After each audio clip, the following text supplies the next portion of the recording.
Hello and welcome to a Bergkamp Wonderland. We were an Arsenal podcast. Now we're a shower of shit. I just hope Stan was watching this for his first ever game, because Stan will look around at his son and go, Josh, we seem to have lost, Josh. And Josh goes, yeah, that's our 7th loss of the season at home. Oh, is it? How much can we get for this Xhaka shit? 2 billion, 5 billion? Sell it. I expect the club to be sold in the morning. Toot sweet, because quite frankly, we're shit. Talking about people who are used to selling things, it's the Femster. All right, Mr. Femster? How you doing, guys? How you doing? Not much. You were just telling us that you may look like a vicar with your little white bit there, but you're actually a trained assassin. Oh, was I going to let that out? And you're off to somewhere in Texas tomorrow to do us all a favour. Yeah, 0055 or something. How many defeats have we had? 0013. It is our worst number of home defeats in the league since the Premier League began. Terrible. Talking about defeats, it's Mr. Stokes. No one's going to get that unless you go back and listen to the old days where we used to treat you like a little trained monkey, and we get you to say words like curly whirly, and then you'd cry. How are you doing? Because of my mellifluous Bristolian tones, I assume. My favourite accent on the planet, and it's even better if a woman has it. How are you doing? It's been a while. Good. I mean, having trawled through that, unrelenting shower of shite, but other than that, all good. Right, I'm going to say hello to a few people in the chat. First of all, there's Dean Stanley. He's actually an Everton fan. Every time I say it, he was the one who came with me to the Champions League final. And I tweeted earlier, 16 years ago, we beat Everton 7-0 at home. And he popped up and went, I was there with you. He was on the floor, banging it, going, we got European football. He was over the moon. But now he's dead to me because he's left God Manchester and moved to Hertford. You're dead to me, Stanley. Dead, I tells you. So you can go away. Horrible boy. Heartwarming story. It certainly is, yes. Right, Josh Page, Kroenke out, Ek in. Ek is a Swedish bloke who's something to do with Spotify. He's worth about 4 billion. He wants to buy the club. It will be available in the morning. I expect that to be done. Phil Macker, a Vars of offside. I think it means farce of offside. Is V next to the F? It's above the F, below the F. Sockgate and shit own goal. Another fine night. That's what it is. It's Sockgate. I think, didn't he kick Ceballos' sock and Ceballos went down? And we've had no news of whether Ceballos has broke both his legs from that tackle, but I'm sure there will be news. He's probably been humanely destroyed. Expect him to be in a pucker pie by the morning. Not a pucker pie. If anyone from pucker pie are watching, I love your pies, and you can sponsor the show. They don't contain Spanish footballers. No, they certainly don't. Well, the loosest sense of the word footballer there. Very good. Corey is in Canada. How do, Corey? How you doing? Lovely. I've done Josh Page. There's Gemini Jedi. There's and lots of numbers. There's our very own Nick. Oh dear, that wasn't very good at all, was it? No, it wasn't. Sai and Vesh. Who else is in here? Oh, it doesn't seem to be. Rudy Rastlos. One day, I hope to get your name right. Done that one. Avon Ted. He's got rid of the Inkton. He's just Avon Ted now. You're going to have to convince me that wasn't deliberate from Leno. Just a fool. It probably would have been easier for him to save it. It would have been to do that on purpose. I want to leave. That's what it's all about. Arcan Tiger. Who's number Betty? of fans. My cat. She just decided to jump in an Amazon box, and now the box is upside down, and she's probably going to die. Never mind, I've got 3 others. A large number of fans turned out to protest and make their voices heard is the most important thing today. Today's game is irrelevant. Kroenke out, respect from Sydney. Arcan, can I come and live with you? It's sunny all year round in Sydney. It's only this week I've been out to start to get some moves on because it's too cold and wet normally. Who else is in there? Right. Oh, God, that went down too fast. Steve E. This Steve E person subscribed to our channel, which we're shutting the subscriptions at the end of the month. And you've only just joined Steve E. But at least you'll be one of the special ones to get a special video just from me saying thank you. Chris Lodato, quite frankly, scumbag. Loki, he's probably drunk. Colo's Used Cars. If you need a knackered out Ford Fiesta with a forged MOT, go see Colo's Used Cars. And he has paid us £6 to say that. Paul Avis is there, and Rob someone called Rob. And I'm not going to read anymore because, quite frankly, you're all boring me. So, Femi, you're a man who has an abundance of wise words. Would you like to... I forgot to say, one of my favourite hip-hoppers has died today. Oh, I love Digital Underground as well. Yeah. That is one of my favourite hippity-hoppy bands ever, doing the Humpty Hump. A moment's silence. He was fantastic. Anyway, Femi, there you go. I'm a bit sad because he's dead, and I've actually been listening to those albums since they very first came out. Thoughts on the game? Have you got anything to try and cheer up the fans? Because God knows some of them are probably thinking of, overdosing on donuts or whatever it is we do nowadays. This was a hard watch. What can you say? You know what? To be fair, I thought second half, first 15, 20 minutes, we played all right. I'd say we seem to be creating more chances and have more control of the game. We pushed Everton back a lot more, so that's something, I guess. But apart from that, this is one of the hardest games to watch this season. I know there's been a lot, but this one was it's like the season's finished, to be honest with you. So and as much as Arteta keeps telling us, oh yeah, we're going to push in the league, clearly the players have checked out of the league season. So this is the hardest game to analyze. I literally said to someone, I said, how do you analyze a game like this? It's literally just based on us making mistakes now. We give away at least one goal every single game. So that's my overall thoughts. I think it's so hard to analyze this game. And you're a man who has loads of words. And if you can't dig deep for something, you said did you say that Josh said we're going to give a push in the league? But I don't think he gave a direction that he's going to push him, whether it's up or down. It seems to be in the downward direction, and that's not good. Yeah, well, I mean, like you were saying with that Everton, I know, like you tweeted it, that Everton, what was it? We beat them 7-0, was it 7-1? That 16 years ago, we beat them 6-1, 2009, I think it was, with Denilson dancing in midfield. And then if you look at their trajectory of the two clubs since then, it checks out that they've beaten us twice this season, home and away, which, we've done that about to Liverpool, to Villa, to Liverpool, Villa, Man City, Everton, and there was another team that beat us home, and the Wolves as well. Burnley. So 5 teams. I think we drew Burnley away. So 5 teams have handed us 10 defeats, or it's just answered. Anyway, let's talk about the game, I guess. Mr. Stokes, what have you got to say about it all? I don't know. You watch it, and my overwhelming response was not that we're shit. I think we're something far worse than shit. We're mediocre. There's just like an unchecked apathy amongst those players. You can sort of see, as Femi said, they've just checked out. They ain't necessarily all that interested in competing at all. We weren't bad. There was just no spark. There was no sort of... At no point during that game did I think to myself, we're going to kick on in a minute. We're going to go up through the gears. We're going to start creating chances. You look at the team, and whether you want to say it's the players, whether you want to say it's the manager, whether you want to say it's the owners, it's most probably a combination of all these things conspiring with one another just to create one smorgasbord of toilet, which is very difficult to analyze because you look throughout the season and there are certainly instances in which you could say that Arsenal have improved. But on the flip side to that statement, you could say that, are we any better than Unai Emery's first season? No, we're not. We're worse.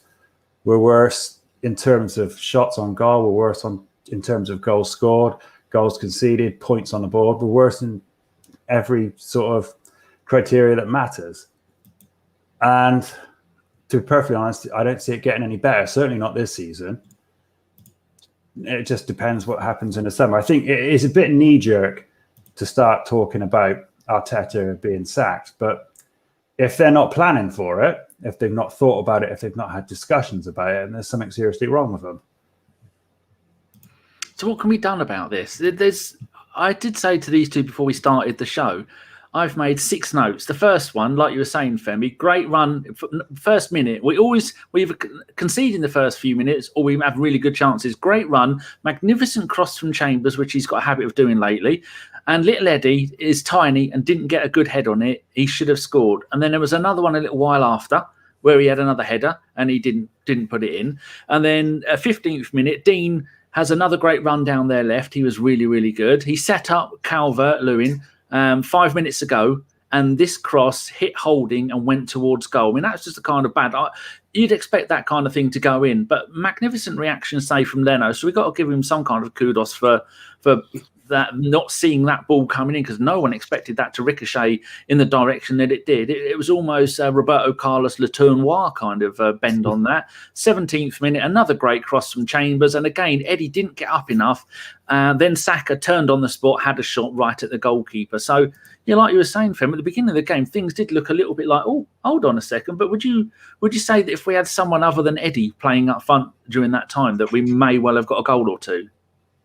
I don't know, because we didn't really create clear-cut chances for him either, to be fair. I mean, it's not like we were having a lot of touches, but, I mean, they kind of nullified a lot of our threats. So they really nullified Saka and Smith Rowe. They really targeted those two. They left Pepe kind of to Richarlison and Coleman. Was it not Coleman?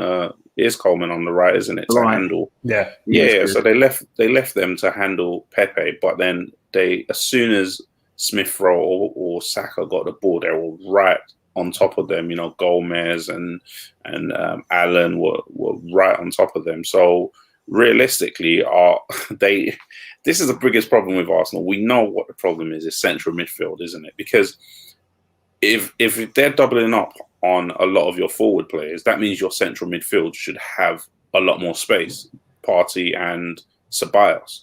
But our central midfield literally create nothing, score nothing. They get like 1-2 assists a season, probably between the lot of them, to be honest with you. And then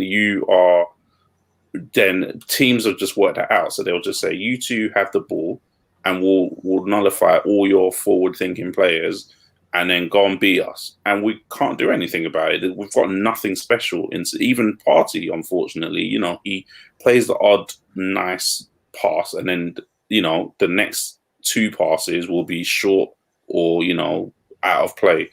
And then Ceballos is just floating around. Not, you know, he was the most free of all our players today and he did nothing, which he does nothing. I don't know how many, I would love to know his stats since he's been at Arsenal in terms of goals and assists. It's probably poor to pathetic, to be honest with you. And, you know, that I think our central midfield is just unsustainable the way it is. I don't know how we're going to fix that, but if you don't have a central midfield, you don't have a team, to be honest with you. And I think Arsene Wenger always used to say that the battle is always won in midfield. If no midfield, no chance. Can't really argue with him there, can we, James? It's I reckon he's spot on. Yeah, I'm just refreshing the page as usual. The internet doesn't want to work because it's shit. So in the first half, who would we put the blame down to? James, would you go with it was Ceballos' fault because of his much of nothingness? Would you give it to Partey, who someone tweeted, Partey, the Ghanaian, John Jensen, because he did a decent pass a couple of games ago, but he's really struggling to do anything in midfield. If he's partnered with someone like Ceballos or Elneny, seems to be good if he's partnered with Xhaka, but we can't play Xhaka there because we've got no one else at left back because he doesn't seem to fancy playing Cedric at left back. So would you put whose fault would you put it down to in that first half for just the lack of being able to create stuff and finish stuff? I don't think you can single out any particular player. I mean, touching on what Femi just said about the midfield, I mean, Ceballos is one of those players that I heard someone describe him the other day. Every now and then, you'll have a blinder of a game. You think, you know what, he's pretty good. But to juxtapose that, he usually has 4 or 5 games where he does that 4-touch, spin around backwards, inane passing range where he's pretty much totally ineffective, and it's one of those tonight. Partey, I can at least watch him and see that there's someone who's trying to make things happen. It's a new team, new stadium, new environment, new lifestyle, new country, new climate for him. So it'd be remiss of people to expect wonders of him. He does have the experience, but you can at least see in his play that he is trying. Doesn't always come off. And I mean, his shooting range is fucking dreadful, but at least he's having a go. Where Ceballos sort of seems to hide behind simple passes. He seems to hide behind, I find him incredibly ineffectual most of the time. I think we'd have to have rocks in our head and shit in our eyes to offer him a contract to be here next season. Of the players on the pitch that contributed, I mean, Saka and Smith Rowe at least had the energy. They wanted to progress the ball forward. They wanted to get into attacking areas. They wanted to cause a threat. And Nketiah, if we're being perfectly honest, shouldn't be in an Arsenal shirt. He's not good enough. He's never going to be good enough. And he's really only there to make up the numbers because we don't have anyone else. Why not play Martinelli there? I think he would have, he certainly would have put a bit more energy into proceedings. It's just, you look across the team from start to finish, from front to back, and they just don't look like they have ideas collectively, like there's some sort of restraint that's put on them, shackles, handbrake, if you will. And maybe that's a fear of making a mistake. Maybe that's to do with the manager. It's just, like I said, it's just mediocre, isn't it? Maybe we're expecting too much of them. Maybe they're just not that good. Yeah, as long as we expect nothing, we will never be disappointed. Yeah. Rudy Rastos. Sorry, just to follow up on your Partey point. You know what? I've been thinking a lot recently about Partey playing at Atletico, and maybe there was a reason why Simeone coached him so much into just doing things simple. I know we when he came and we were all thinking, oh yeah, he's got so much range and he can be more of a box to box. But at Atleti, he rarely did box to box, did he? He was more of one of their holding midfielders, and maybe there's a reason why. Maybe that is his role, and maybe we're misusing him. I don't know what you think about that. Yeah, I mean, there's certainly some truth to that. I think he's certainly not playing in as structured a team as he was in Spain. Yeah. I was just going to look at some tweets. I thought you two were going to have a bit of a chit chat. Right, we'll go on to a quote from Rudy Rastos. Good God, Rudy, you need to change your name. God's sake, call yourself Dave or something. He says, no, don't do that. Just ignore me. He says he always puts up quotes because he's very helpful like that. From Arteta, there are certain things we cannot control. To disallow a goal 15 seconds before I saw it 10 times. I cannot see it. I don't get it. Right, and then it was never a penalty. I'm not having that. It was just never. I saw your tweet. Cheeky. Never in a million years that's a penalty. I agree. We'll come to that in a second. Another quote from Rudy, this from Arteta. It's damaging for the confidence because the last 2 games we've lost 5 points at home. It's terrible, unacceptable. And then our very own Chris, the Pirate Carpenter. The hipsters are back, people. If you enjoyed the Football Hipsters podcast, Chris did a special one yesterday about the Super League, and already it's had nearly 2,000 views. What's the farmers' equivalent of a Super League, like the Super Farmers League? It's the Potato Famine League. Yes, where they just have no potatoes, and they all just sit around complaining about having no potatoes and no rum. The Combine Harvester Premiership. Oh, it's a sad old time. Chris has put. The performance we cannot control. He's quoted Arteta, and then Chris has put, "It's your job for fuck's sake." Very harsh for a man who got his team relegated season after season after season. Once, but we won't talk about that, will we, Chris? So there's only a couple of other things to mention. 51st minute. So I've gone straight from the 25th to the 51st, and I actually watched nearly all of this game. Fem, 51st minute. Was it a penalty? Ricarlson on Ceballos, and then was it offside with Pepe's elbow after? Before I saw the replay, I said, "Oh, that's definitely a penalty," and then I saw the replay, and I was like, "Literally, there was nothing, no contact." To be fair, then obviously the ref is giving it, and I think they've found the offside somehow to cop out because. I mean, seriously, I can't even be bothered to talk about the VAR offside, armpit, elbow.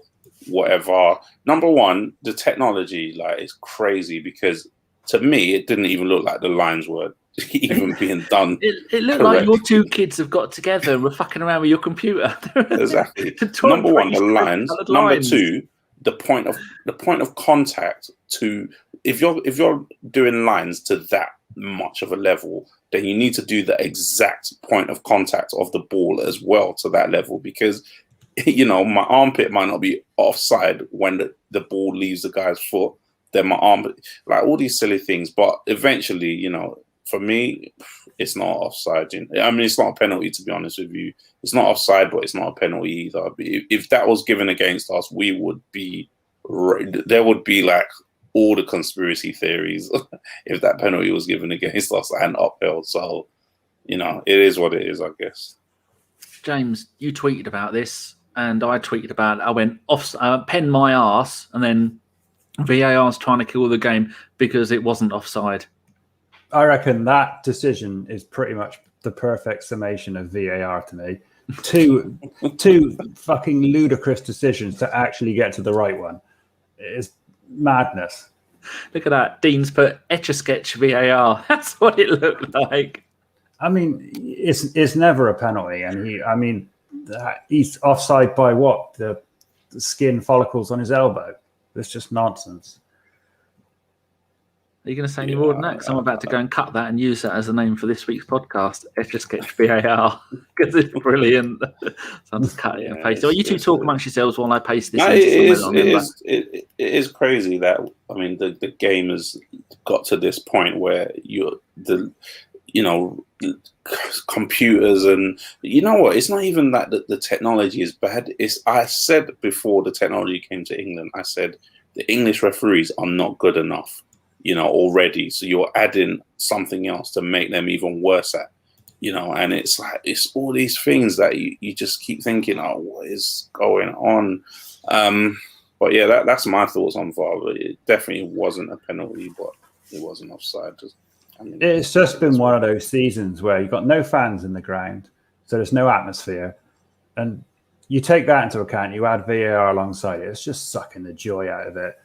It's just becoming mechanical and tedious now. I mean, you can't celebrate a goal. You know what, James? Another thing is they've had a season without fans to work out the rubbish of VAR. If they try and pull this crap off when there's fans there, there's going to be mayhem. The fans are not going to stand for all of. I mean, you've got no choice as a fan, I guess, but you've had a season and a bit now to work out the kinks with no fans, no one shouting. You don't know what you're doing, none of that, and you're still getting these crazy decisions. It's mad. Or if anything, it's getting worse. I mean, if they put either of those two decisions on the big screen with a replay and show the actual, people will go ballistic. They'll tear a place apart. I mean, it's just like you said, you get to the point where you don't really want to talk about it, do you? It's just so farcical. It's like we have a bad decision this week. Arguably, we're going to have bad ones next week, and there's bound to be something. You'll get to the point where you're just thinking, how has a sane human being with fully functioned eyes come up with that? And then it'll be conspiracy theories like everyone's against Arsenal, the refs are bent, blah blah blah blah. UEFA are corrupt. It just makes it worse. It's just a shit decision by a shit system managed by shit people that's ruining football. So isn't there some kind of clear and obvious? Where does the clear and obvious come into? Is that just things like penalties? That's gone. The clear and obvious offside thing went ages ago. It's gone. Yeah, that died ages ago. And then, I mean, someone's saying that who made this new offside rule? The Premier League teams agreed to the shirt sleeve rule or whatever it was when all the toes and stuff, laces were offside last season. So they went shirt sleeve or whatever it is this season. Now it's just utter chaos. I mean, I saw one Liverpool a couple of weeks ago, and it's like you just see these things. You're like, is this really what we want to be doing? Is this what we want to be doing for real? I don't know. It's like in the chat there, Christoph Groening has said, it's bad when you don't really get angry or sad anymore. We're so used to this VAR bullshit. Is it just me? No, it's not. No, I think Christopher is very right. It is. And it's there's no signs of it getting any better. They seem to be... VAR was meant to clear up so much stuff in football. It was meant to be the leading light. Everything was going to be okay. Wait until we get it, and it'd be the sunny uplands, as Nick Abbott would say, and it's not. It's some teams, like the wonderful Man United, are getting about a penalty or some goal-scoring opportunity from a free kick or something like that every 3 games, and then we're just constantly being denied game after game. And at some time, it's got to take its toll on you because you think, if you're having to go down to the finest, marker on Microsoft Paint, which is what I think they're probably using, you have to go down to the thinnest one to try and get some kind of line. No, that's not it. And then even the commentator said, shame they're not going with the leading foot, because then that would be a little bit more like what was going to happen if they're all lined up. And in how, in the name of all that is holy, was it Pepe?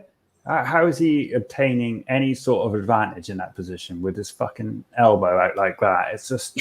So the lines we see, are they the actual lines that they use? Because I'm sure someone said before that wasn't the final ones, because they had one that was a zigzag, looked more like a lightning strike than an actual line. And they went, because it curved, or there was some massive error with it. And they went, oh, that's not the final line that we were using after everyone complained about it. But we are seeing them straight from where they do all this stuff, aren't we? I don't know what's worse is when we beat Slavia Prague the other night, you had that decision before we scored the opening goal where they didn't show you a single replay of what was going on. I don't know what's worse, whether it's that where you don't see what they're doing, or like today when you can see each and every little angle they're coming up with. I don't actually know which one's worse.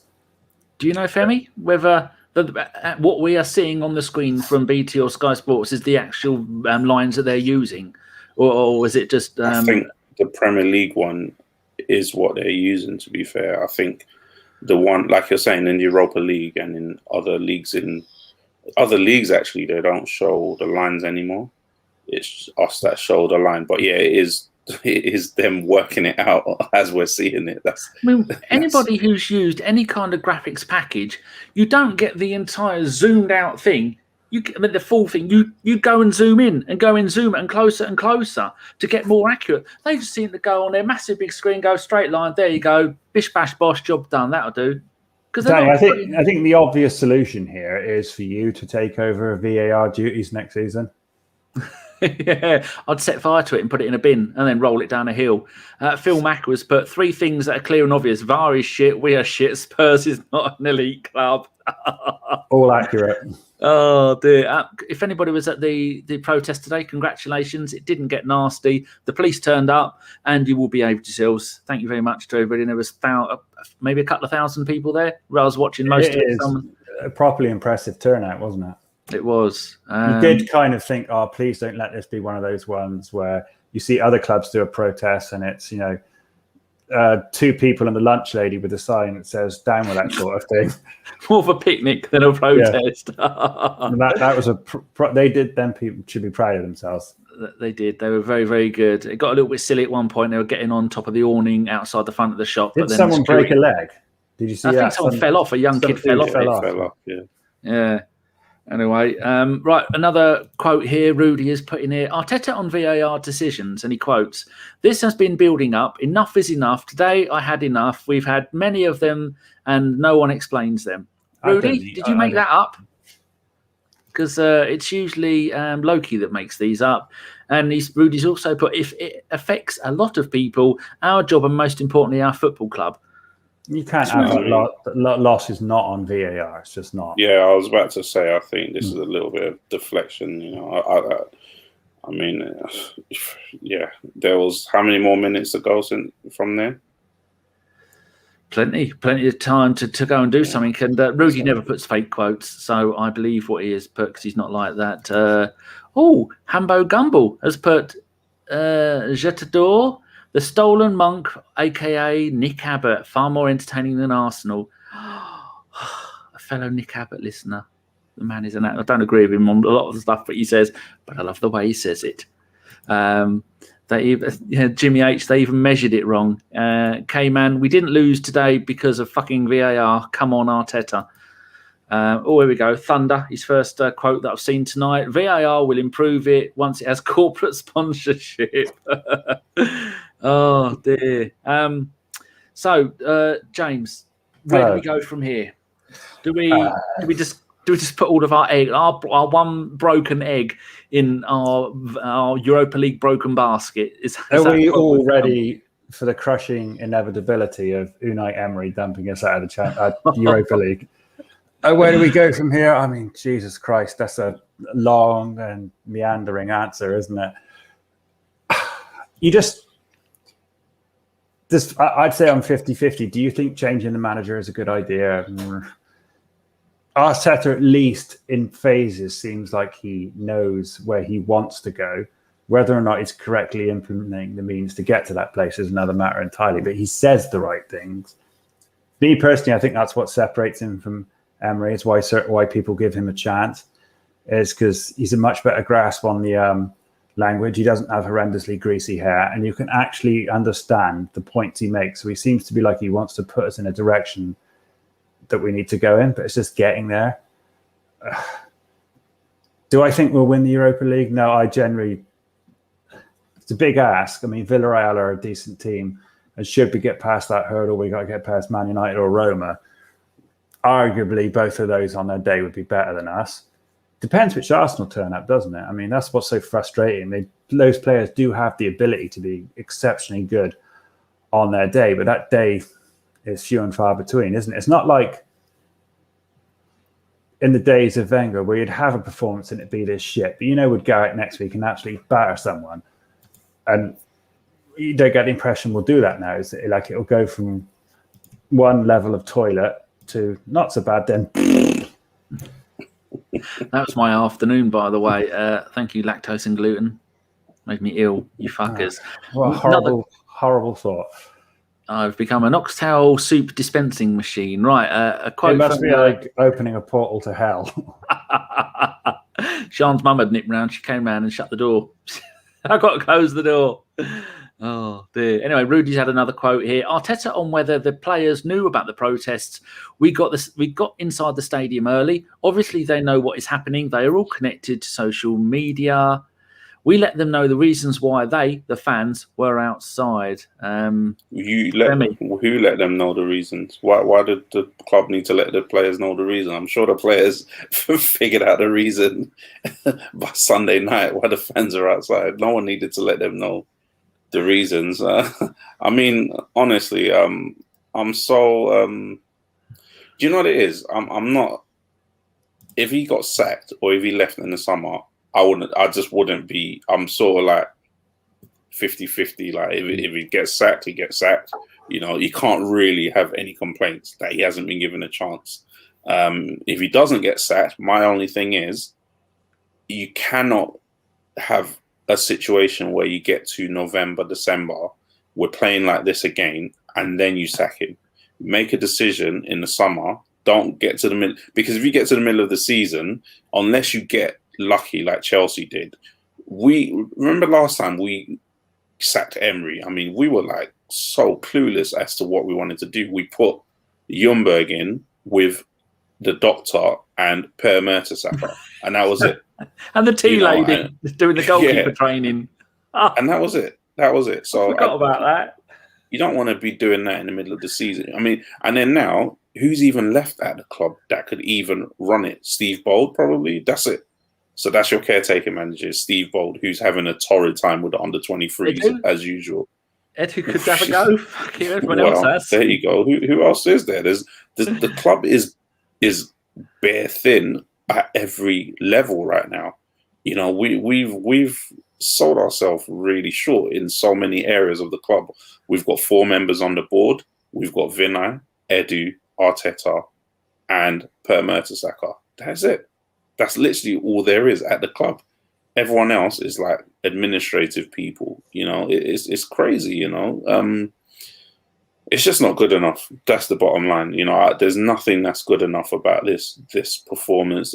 We even didn't even bother to talk about the goal because that's how bad that was. That was just comical stuff that could only happen to us, our central midfielder who's having to play left back because we only have one left back at the whole club. We couldn't even put in a youth left back, a young left back, a 18-year-old. We don't even have one of those. We put our central midfielder at left back. He gets absolutely roasted for the first time, to be fair. Always in the going to last happen few at games. some point. It was always going to happen at some point. He got absolutely destroyed at left back twice in one move. And then the tamest of crosses, bounces, didn't take any deflection. And our keeper, not only did it let it slip through his hands, it hit his right leg and went into the goal. I mean, you couldn't even make it up. I mean, it's easier to save it. Yeah, that's what I mean. It's goalkeeper 101, which is get your whole body behind the ball. I'm not even a goalkeeper, and I know that is get your whole body behind the ball. And seriously, come on, Leno, that's poor. And I was having a little discussion with Josh in the private chat earlier about he was saying just put Matt Ryan in, and I was like, we've got to the point where we're going to sign Matt Ryan. And let's be honest, Matt Ryan is never going to replace Leno as number one, no matter how many mistakes Leno makes. So we're only doing it because he's cheap, number one. So then there's literally no pressure on Leno at all this season. And there will be not any pressure on him next season because Matt Ryan is not going to start over Bernd Leno. I don't know what anyone else thinks about that. He seems to think that they're on the same level. I think they are not on the same level at all. And you're just doing a cheap option, yeah. Matt Ryan's a decent backup goalie for a club of Arsenal size at best. Cup goalie. I mean, Leno. Cup. If we sold Leno in the summer and went after someone else, I wouldn't care. Yeah, I like him. I like him, but didn't he say that he might want to leave or that he might go some? How did he put it? He said something along the lines of, "I'm happy at Arsenal. If something were to materialise, blah blah blah blah blah, that kind of thing." It was one of those ones where he mentioned Champions League. He wants to play in the Champions League. Don't we all? I want to not lose. That's my expectations. I've just got down to not losing at home. He's probably knocked like 10, 20 million off his price tag with that. You will not see a worse goalkeeper mistake all season. That's shockingly bad, that is. And considering the saves he made, those reaction saves in the first half, it just kind of sums up our season. We've got another quote from Rudy. Arteta on the VAR decision. At the end, I have to defend my club and our interest. Today, I said that is enough. And then someone else said there was a quote from Graham Souness after the game on Arteta's post-match interview. Graham Souness said, when the manager comes on and all they can highlight is the penalty, they should have had next bit, which was never a penalty. If that's what you're hanging your hat on to get a result, that ain't good. Shit the bed. Well, I mean, to be honest, what it is now is he now trying to play the game of deflection? That's the first time I've seen him do that. He's usually like, blame me, it was my fault, all of that type of stuff. Is he learning to play the game of deflection? Let's just get to next week. I just think once we know where we're at with the Europa League, I don't want us to be. This is just bad. It's so bad. It's almost laughably bad. It's almost like it goes past the point where you're annoyed, where you can't help but laugh at how bad it is. You're getting a little bit of love from Phil Macker there, Femi. He says, wise words from Femstar, the smooth soul voice of ABW. We need to get a goalie to push Leno. Well, yeah, I thought he was implying you should go in goal. Look at the Fulham keeper, for example. Decent keeper would. Yeah, I mean, he's at PSG, isn't he? I don't know if Chris is still in the chat. How much would it take to prize him away from PSG? Could we get him on loan for a season? I mean, these are the types of things that you wonder when we're going out and spending 2 million on Runarsson, and you have, Fulham signing a keeper on loan of that kind of quality. He was, a number one at PSG for a little while, even if it didn't work out. There's stuff that just doesn't make sense. It's crazy. What's the name of the guy, Burnley's keeper? It's Pope, isn't it? Pope, Nick Pope, yeah. I reckon he's decent. Yeah, he is. Yeah, England. He's often in the England squad. I'm just looking here. Yeah, 13 games we've lost this season. That is the last time we lost 13 was in Wenger's penultimate season. But then we went on and won the FA Cup, beat Chelsea 2-1 or 1-0 in the final. No, we didn't. I'm highlighting the wrong one. That was the season after we beat Chelsea. So that was the 2017-18 season. We really lost 13 games. We've lost 13 now. 13, last season, 10. Season before that, 10. Season before that, 13. And the last time we lost more than 13 was 94-95. We lost 17. And 92-93, we lost 16. Yeah. I don't think we'll beat either the 16 or the 17, but we will have our How many did we lose in Emery's first season? 10. 10? Was that many? Yeah. Because we were 5th that season, weren't we? Yep. 4th round of the FA Cup, quarter-final of the League Cup, and runners-up in the Europa League. And Aubameyang got 31 goals all competitions that season. We could lose 17. I'm thinking we'll definitely lose to Chelsea. We'll lose to Chelsea away, without a doubt. Yeah, that's true. Any other relegation teams that we're playing? We are playing away at Newcastle. I reckon Chelsea away is the game that we win. We'll lose stupidly to someone else. So we've got Newcastle away, and then we've got West Brom at home, and then Chelsea and Palace away. And the last game of the season is the Matt Ryan derby, but Brighton at home. We're definitely losing to Brighton at home. I said that before. We're definitely losing to Brighton at home. We'll find they play much better football than us. They keep the ball better than us, and they'll win 1-0. I can see that happening. With the fans back in the stadium as well. That's a good point. Chris is doing his stand-up routine on Areola. He says he's a bit of a tit, though, and we were offered him for 10 million, and we said no. I don't know why you've done that in separate messages, Chris. You're trying to drag out your moment. Yeah, it's not worked. Right. There we go. We've been going 42 minutes. Some of us have got things to do with our lives. Well, I obviously don't because I've got nothing else to do. Right. Fems, to sum up the game and your feelings about it, and where do we go from here? Do we just go Premier League? No, not bothered anymore. Yeah, game was crap. Stick the kids in now for the rest of the league season. You said Arteta said him and Edu have planned the summer. You know who's staying. You know who's going. Stick the ones that are going. Don't play them in the Premier League anymore. Let Martinelli start every single Premier League game now. Stop putting him on a bench. It's pointless. And start blooding in some youngsters that are staying. That's it now. The league is finished. Whether we finish 9th or 11th, what difference does it make, to be honest with you? A couple of extra million that as fans will never see. So, start blooding the youngsters. Massive problem at left back, to be honest. We need...